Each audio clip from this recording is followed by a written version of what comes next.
ओम शांति। आज 23 जुलाई है। आज की मुरली का स्लोगन है, ऐसा स्नेह का सागर बनो जो क्रोध समीप भी आ ना सके। तो बाबा हम बच्चों को आज स्नेह का सागर बनने के लिए कह रहे हैं। तो इसके लिए हमको कुछ मुख्य पुरुषार्थ करना होगा और कुछ श्रेष्ठ संकल्प के ऊपर ध्यान रखना होगा। तो सबसे पहले हम देखेंगे कि क्रोध हमारे जीवन में आता कहाँ से है।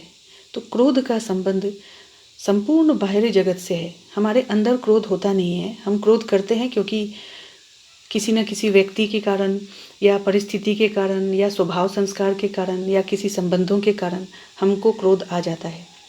तो ये क्रोध जो है ये टोटली इसका संबंध एक्सटर्नल है, इंटरनल तो हो नहीं सकता। पर इसमें मुख्य बात यह है कि जब हम ये क्रोध बाहर से अपने अंदर लेते हैं तो हमारे इसका प्रभाव हमारे मन के साथ साथ शरीर पर भी होता है। जैसे हमारा इम्यूनिटी पे इफ़ेक्ट होता है या फिर हमारे अंदर नेगेटिव इमोशन पैदा करता है क्रोध, और वो नेगेटिव इमोशन फिर वायुमंडल बनाता है।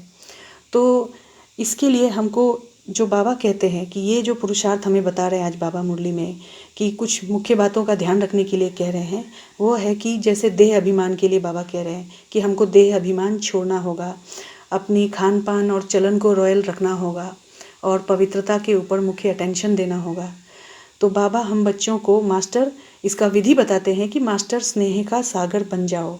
तो मास्टर स्नेह का सागर अगर हमको बनना है तो हमको कुछ श्रेष्ठ संकल्प करने होंगे। और वो श्रेष्ठ संकल्प जैसे पहला तो कि मैं आत्मा शांत स्वरूप हूँ, इसके स्वमान में स्थित हो जाना पड़ेगा हमको। मैं आत्मा शांत स्वरूप हूँ। दूसरा हम देख सकते हैं कि मैं मास्टर स्नेह का सागर हूँ, इस स्वमान में स्थित होना होगा। मैं आत्मा शांत स्वरूप हूँ, मैं आत्मा मास्टर स्नेह का सागर हूँ, मैं आत्मा क्रोध के समीप आने से सदा मुक्त हूँ। हमें इन तीन मुख्य स्वमान को पूरे दिन भर में अभ्यास करना होगा। जैसे मैं आत्मा शांत स्वरूप हूँ, मैं आत्मा मास्टर स्नेह का सागर हूँ, मैं आत्मा क्रोध के समीप आने से सदा मुक्त हूँ। तो ये श्रेष्ठ संकल्प जब हम जनरेट करेंगे, इस स्वमान में स्थित होकर रहेंगे, तो हम किसी भी परिस्थिति को कैसा भी वायुमंडल हो, कैसा भी व्यक्ति हो, हम पार कर सकते हैं। तो बाबा ने कहा भी है, बहुत सारी अव्यक्तवाणियों में बाबा चर्चा भी करते हैं। तो जैसे बाबा ने कहा है कि हर व्यक्ति को देखो व सोचो तो पॉजिटिव वृत्ति से, तो कभी क्रोध नहीं आएगा। बाबा कहते हैं कि मास्टर ज्ञान का सागर अर्थात हमारी दृष्टि, वृत्ति, नैन, चैन में ज़रा भी क्रोध ना आए।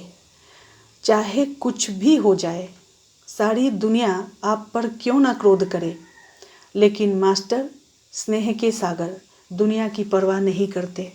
तो इस तरह से बाबा ने अव्यक्तवाणियों में हम बच्चों को समझाया है। तो हमको आज पूरे दिन भर में मुख्य तीन स्वमान में स्थित होना पड़ेगा।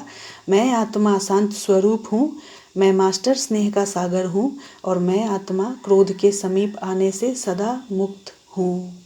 ओम शांति।